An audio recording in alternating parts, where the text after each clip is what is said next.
Bien, hermanos, estamos terminando la parte de oración y comenzaremos a meditar en la Escritura.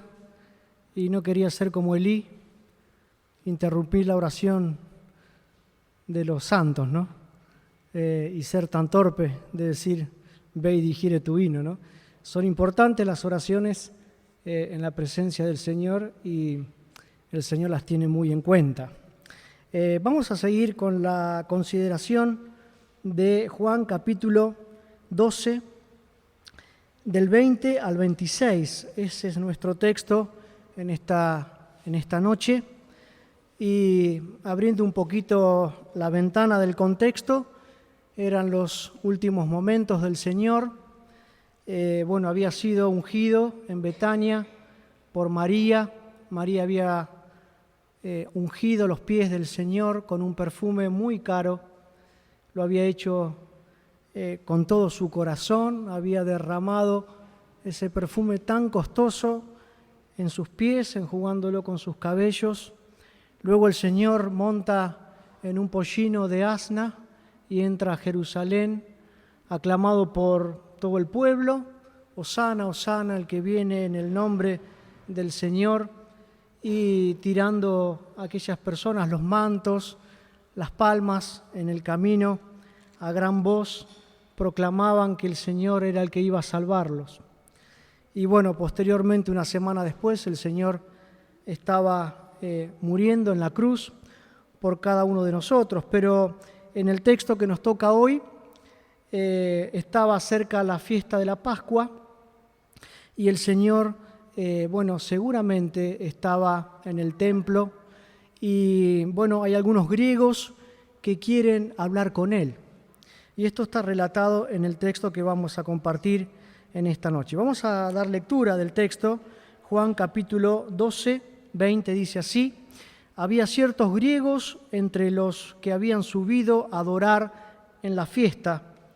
Estos pues se acercaron a Felipe, que era de Betsaida, de Galilea, y le rogaron diciendo: Señor, quisiéramos ver a Jesús. Felipe fue y se lo dijo a Andrés. Entonces Andrés y Felipe se lo dijeron a Jesús. Jesús le respondió diciendo: ha llegado la hora que el Hijo del Hombre sea glorificado. De cierto os digo, que si el grano de trigo no cae en tierra y muere, queda solo, pero si muere, lleva mucho fruto. El que ama su vida, la perderá, y el que aborrece su vida en este mundo, para vida eterna, la guardará. Si alguno me sirve, sígame, y donde yo estuviere, allí también estará mi servidor. Si alguno me sirviere, mi Padre le honrará. Hasta aquí nomás el texto que vamos a considerar y tener algunos pensamientos que nos ayuden a nuestra vida espiritual y en esta línea de devocional compartir algunas cosas que estuve viendo en la Escritura. En primer lugar aparecen estos griegos en el texto bíblico. ¿Quién eran estas personas? Dice, había ciertos griegos entre los que habían subido a adorar en la fiesta.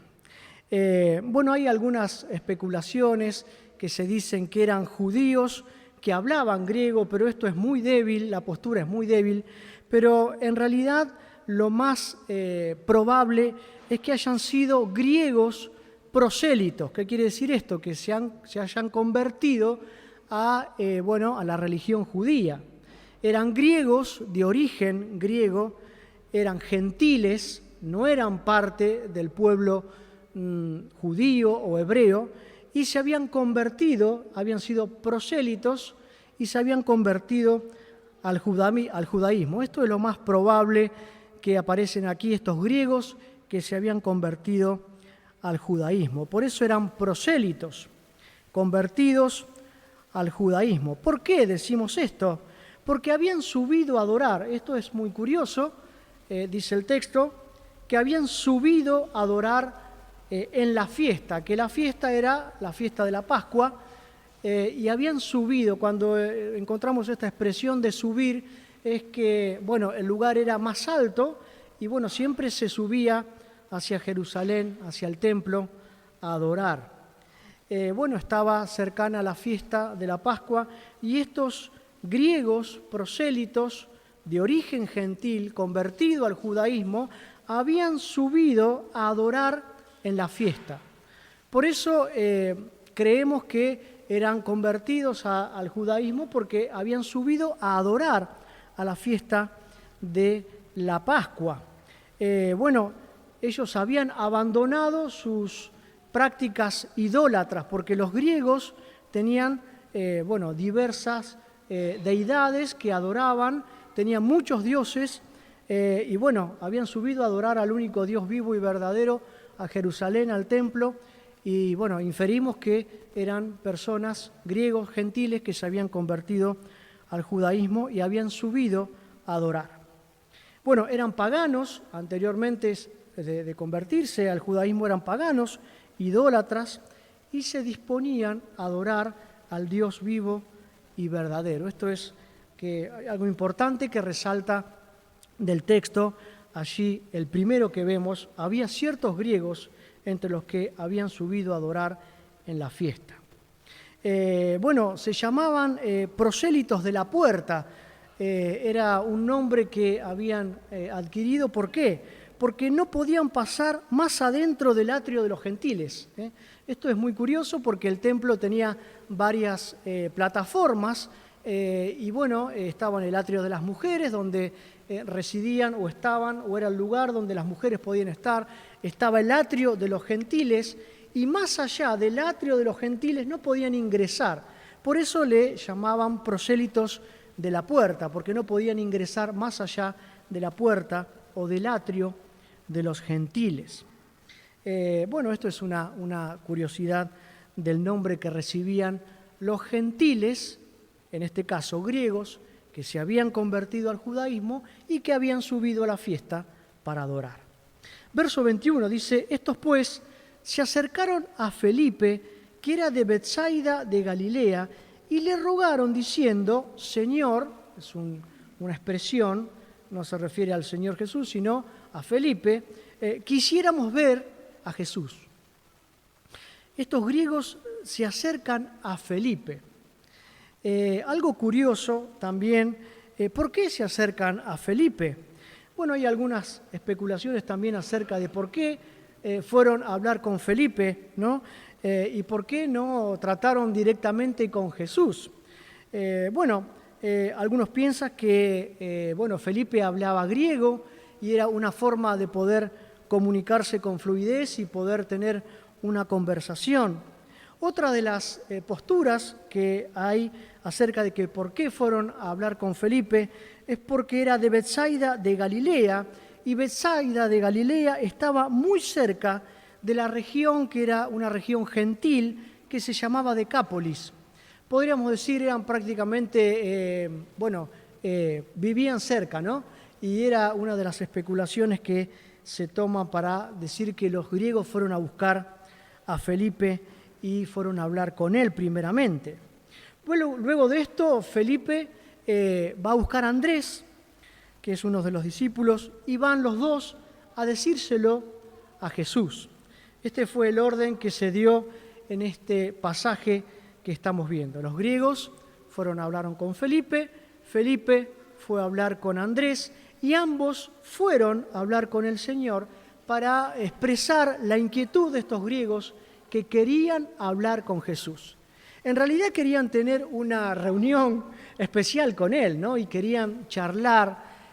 La Biblia no revela qué cosas, pero seguramente tenían inquietudes espirituales acerca de Jesús. Pasamos a lo que yo traté de sacar acerca de estos textos. En primer lugar, me saltó y me llamó poderosamente la atención que estos querían ver a Jesús. Queremos ver a Jesús. Y yo tomaba este término en forma devocional, ¿no?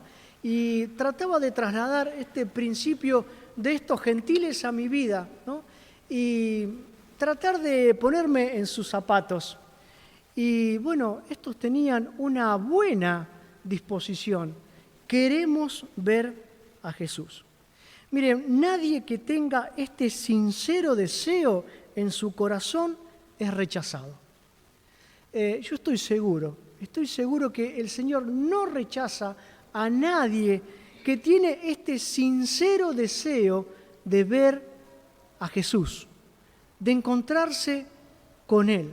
Cuando vemos a lo largo de los evangelios personas que tenían necesidad y que tenían en sus corazones este deseo de estar con Jesús, Jesús estuvo con ellos y Jesús atendió sus necesidades. Queremos ver a Jesús. Queridos hermanos, yo quiero ver a Jesús como estos griegos. Verlo en el diario vivir, en las cosas prácticas. Quiero ver a Jesús y no importa lo que tenga que hacer, quiero ver a Jesús. Eso me llamó poderosamente la atención, el deseo de estos griegos por ver a Jesús. Y en segundo lugar, la actitud de Felipe y de Andrés, ¿no?, que intercedieron para que vean a Jesús. Y pensaba en nuestra responsabilidad como hijos de Dios, como ministros. Debemos interceder por las almas para llevarlas a Cristo. Creo que esto es algo importante. Debemos interceder para llevar las almas a Cristo. Yo quiero ser como ellos, conducir las almas a Jesús. ¿Pensaron alguna vez en esto, hermanos? Que nosotros, seres tan pequeños, como era Felipe, como era Andrés, discípulos del Señor, fueron utilizados para interceder, ¿no?, llegar al Maestro y decir, hay personas, hay griegos aquí que quieren hablar con vos. Yo quiero ser como Felipe y como Andrés. Quiero conducir las almas a Jesús. Y bueno, hay una vieja poesía que dice, trabajar, trabajar, hay que dar de comer al que el pan de la vida desea tener. Hay enfermos que irán a los pies del Señor al saber que de balde, gratuitamente, redime su amor. Hay trabajo, hay tareas, y qué bueno es que cada uno de nosotros pueda conducir las almas al Señor. Pero seguimos con el texto, seguimos con la consideración del texto, y el 23 dice, Jesús les respondió diciendo.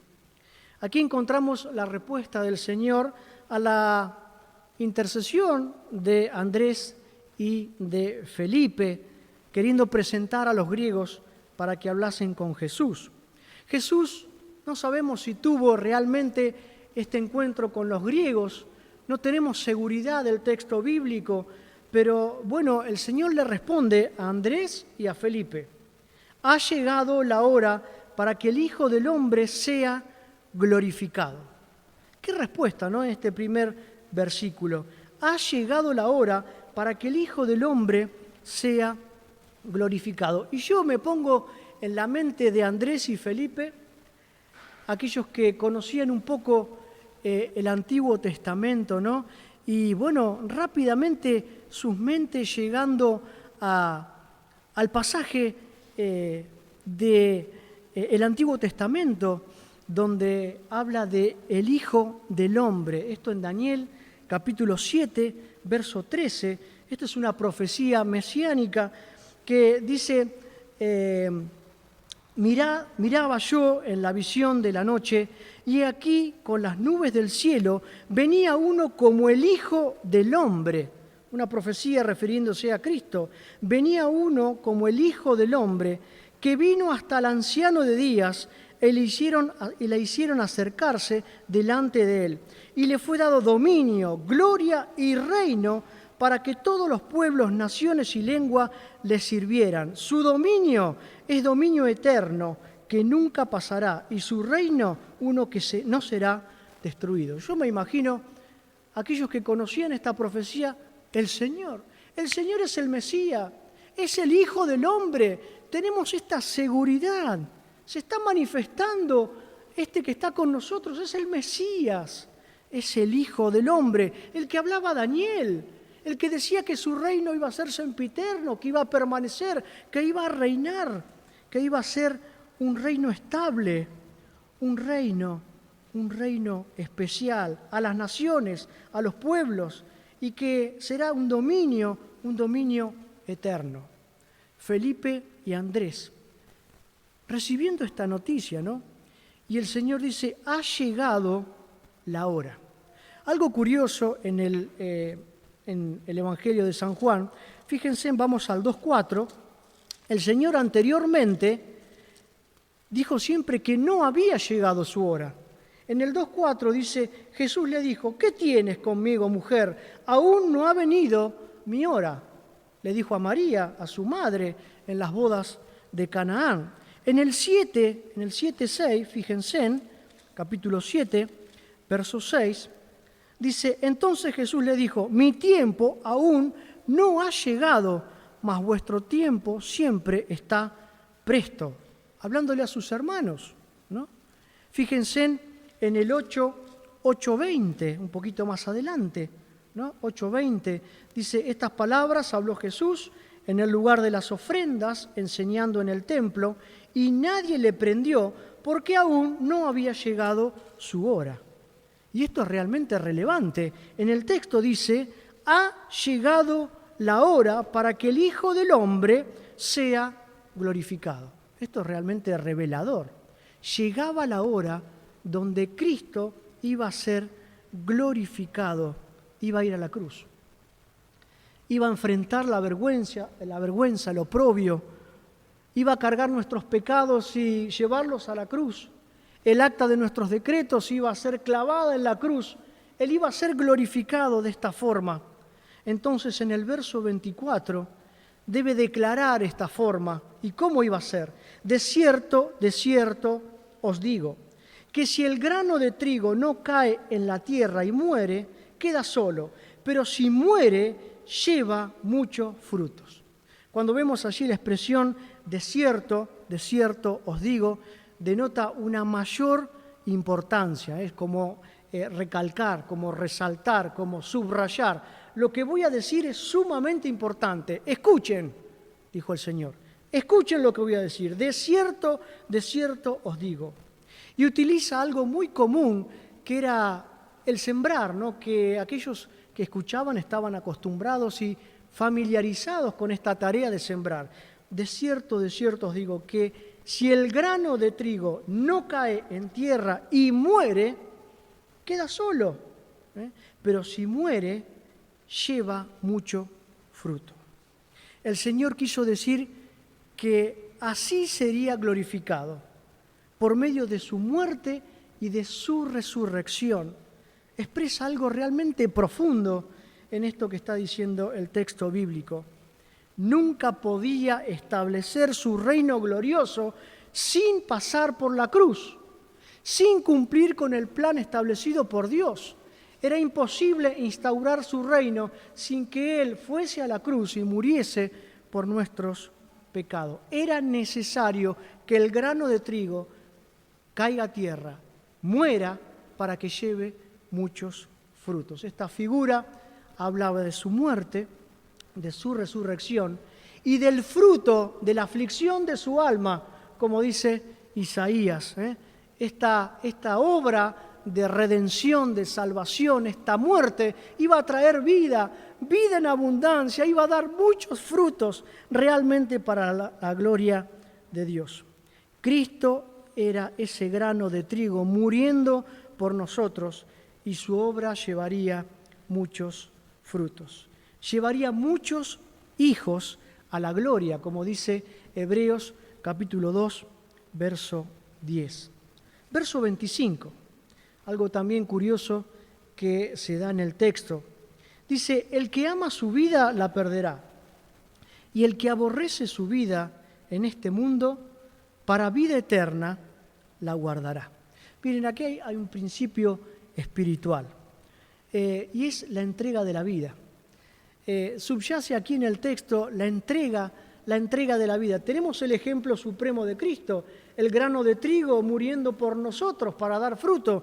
Y es el tema del pasaje, morir para vivir, morir para dar frutos, morir para vivir. Es la entrega de la vida a través de la muerte.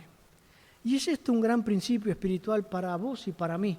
Entregar la vida, morir a nuestros deseos, morir al mundo, morir a nuestras mezquindades, entregar la vida en un sacrificio vivo, como dice Romanos capítulo 12, verso 1. Os ruego, hermanos, por la misericordia de nuestro Señor Jesucristo, que presentéis vuestros cuerpos, nuestra vida, nuestro ser, en sacrificio vivo, santo, agradable a Dios, que es vuestro culto racional.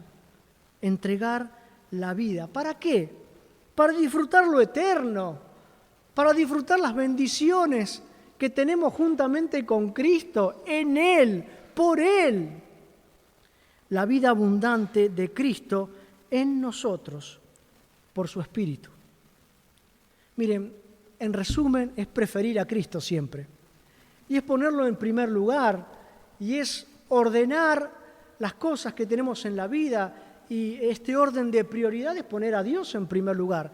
Morir, eso es lo que Dios quiere de vos y de mí, que muramos cada día y que vivamos la vida de Cristo en nosotros.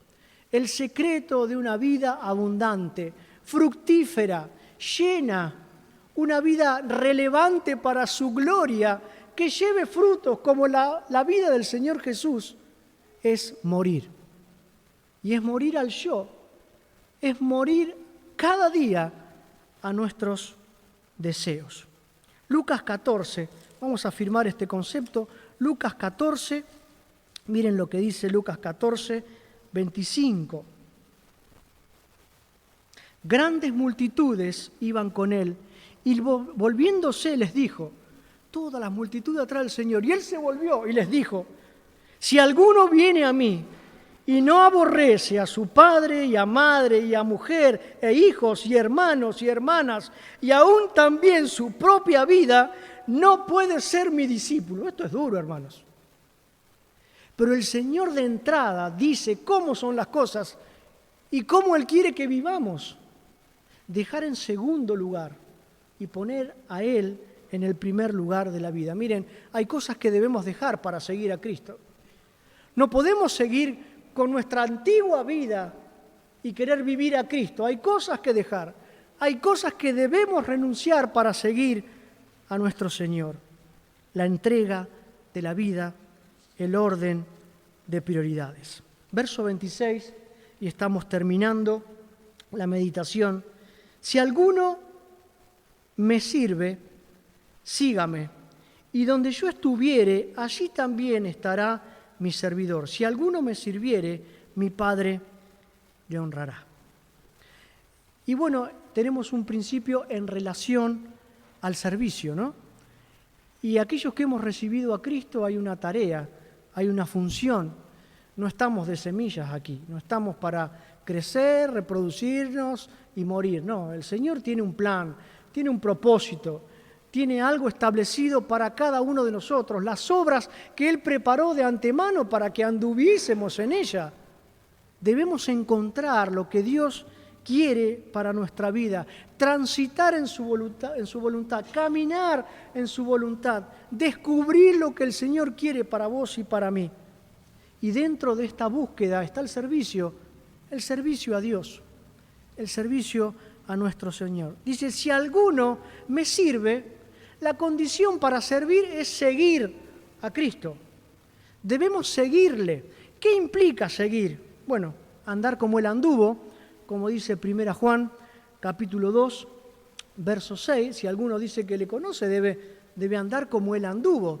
No como le parece, no como quiere, no como piensa, no. Debe andar como Él anduvo, tomando ejemplo de Cristo, nuestro Señor.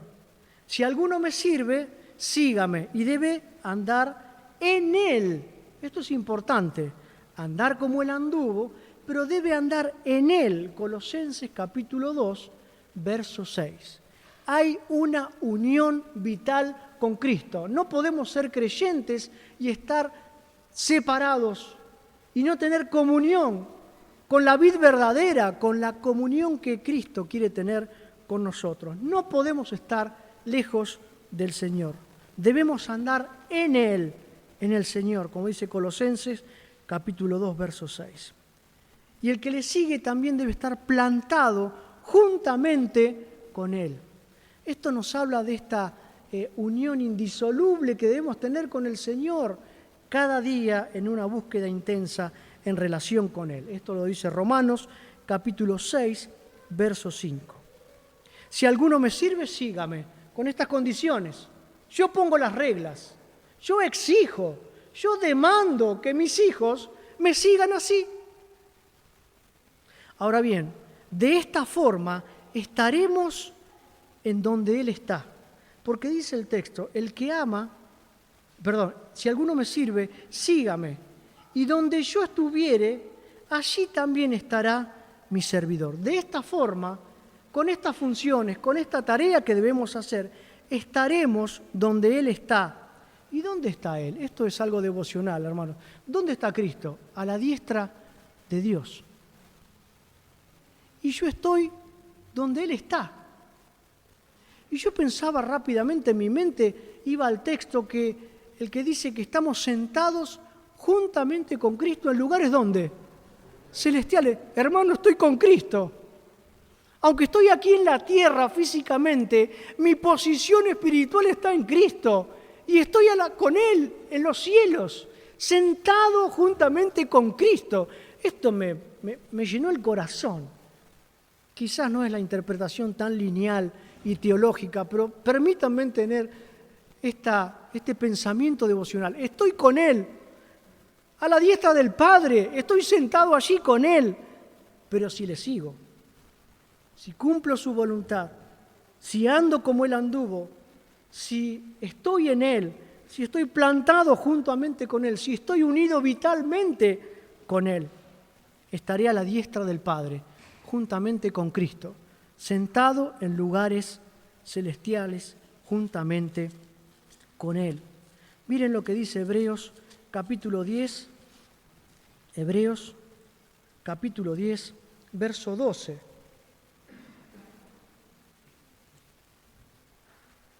Pero Cristo, habiendo ofrecido una vez para siempre un solo sacrificio por los pecados, se ha sentado a la diestra de Dios. Allí estoy con Él. Allí estoy con Él, sentado en lugares celestiales. Si alguno me sirviere, mi Padre le honrará, dice el texto que estábamos leyendo en Juan. Si alguno me sirviere, mi Padre le honrará. Y mi mente iba rápidamente al texto de 1 Samuel capítulo 2, verso 30, que dice, yo honraré los que me honran, ¿no? Y el Señor hará esto, hermanos. Dios el Padre nos honrará en su presencia, como también dice la Escritura, ¿no? Bien, siervo fiel, sobre poco me has sido fiel, sobre mucho te pondré. Entra en el gozo de tu Señor.